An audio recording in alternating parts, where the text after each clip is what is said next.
Hello বন্ধুরা, সকলকে রত্নাস কিচেনে স্বাগত। আজকে বানাবো আম ডাল। এখন কিন্তু অফ সিজন, তবুও আমার হাজব্যান্ডকে বলেছি খুঁজে খুঁজে কাঁচা আম নিয়ে এসছে। তো এই মটর ডাল দিয়ে বানাবো টক ডাল বা আম ডাল। তো ডাল আমি মটর ডাল ধুয়ে নিয়েছি। এবার একটা প্রেশার কুকার নিয়েছি। প্রেশার কুকারের মধ্যে ডালটা সিদ্ধ করে নেব। তার জন্য প্রেশার কুকারে ডালটা দিয়ে দিচ্ছি, আর দিয়ে দেবো নুন দিয়ে দেবো, কারণ নুন দিলে তাড়াতাড়ি করে সিদ্ধ হয়ে যায়। তারপরে ঢাকা দিয়ে কম আঁচে এটাকে আমি সিদ্ধ করে নেবো 6টা সিটি দিয়ে। তো চলো সঙ্গে থাকো। ফোড়ন দেওয়ার জন্য একটা তাওয়া বসিয়ে নিয়েছি, আর মশলার মধ্যে নিয়েছি আমি শুকনো লঙ্কা। ফোড়ন দেবো না, কিন্তু বাড়িতে একটু ঝালের প্রবলেম আছে। আর লঙ্কাগুলোকে এরকম গোটাই রাখবো। আর নিয়ে নিয়েছি সর্ষে, আর নিয়ে নিয়েছি যেহেতু টক ডাল, তার জন্য কিন্তু একটু মিষ্টি দিতেই হবে। আর হলুদ দিয়ে দেবো। তো ডালের মধ্যে আগে থেকে কিন্তু নুন দেওয়া ছিল, তো এগুলো দিয়ে দিয়েছি। যখন সিদ্ধ করেছি তখন কিন্তু অবশ্যই নুন দিয়েছি। তো এবার ডালটা দেখাচ্ছি, দেখতে কত সুন্দর হয়েছে। আর ডালের যে এই যে আমগুলো ছেড়ে দিয়েছি, আমগুলো বেশ বড় বড়ই রেখেছি। আর এই সময় আমটা কিন্তু ভীষণ টক ছিল, তো আমরা এমনি চারটি করে খেয়েছি। এবার যে তাওয়া বসিয়ে দিয়েছি, এবার দিয়ে দেবো আগে সর্ষের তেল।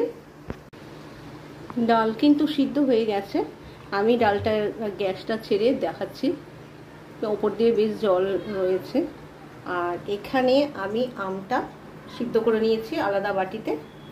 এবার আমটা নিয়ে এর মধ্যে ঢেলে দেবো, তারপরে ফোড়ন দিয়ে দেবো। কত ইজি না। তারপরে তেল দিয়ে দিয়েছি, তাওয়াতে তেল দিয়ে দিয়েছি। তেলটা মোটামুটি গরম হয়েছে। আর আমি এবার দিয়ে দিচ্ছি সর্ষে ফোড়ন। এখানে কিন্তু সর্ষে ফোড়নই চলে, যেহেতু টক ডাল, তাই জন্য সর্ষে ফোড়নই দিতে হবে। আপনারা চাইলে 5 ফোড়নও দিতে পারেন, তবে আমি সাজেস্ট করব সর্ষে দেওয়া। আর এখানে একটা লঙ্কা রয়েছে, এই লঙ্কাটাকে জাস্ট একটুখানি ফাটিয়ে দিয়ে এর মধ্যে দিয়ে দেবো, যাতে ফেটে চারিদিকে না ছড়িয়ে যায়। তো ফোড়নটাকে রেডি করে নিচ্ছি, তারপরে ডালের মধ্যে ছেড়ে দেবো। দেখুন ফোড়নটা কিন্তু প্রায় রেডি হয়ে গেছে, সর্ষেগুলো ফুট করে ফেটেও নিয়েছে। এবার কি করব, এই তাওয়া এখানে প্রেসার কুকারটা ট্রান্সফার করব, তার মধ্যে এই ফোড়নটা ঢেলে দেবো। তাওয়াটা এখানে দিয়ে দিয়েছি। মানে সরি, একদম সরি। আপনারা যারা আমার ভিডিও দেখেন তারা বলতে পারবেন আমি মাঝে সাঝে এরকম ধরনের কথা বলে ফেলি। তা আপনারা আমার বন্ধু, অবশ্যই আমাকে এই ব্যাপারে কোনো কমেন্টস করবেন না। আমার রান্নাটাই দেখুন। তো এই ফোড়নটা আমি এর মধ্যে ঢেলে দিচ্ছি। তো এবার এটাকে ফুটতে দিতে হবে। ফুটে উঠলেই নামিয়ে পরিবেশন করে আমি দেখাবো।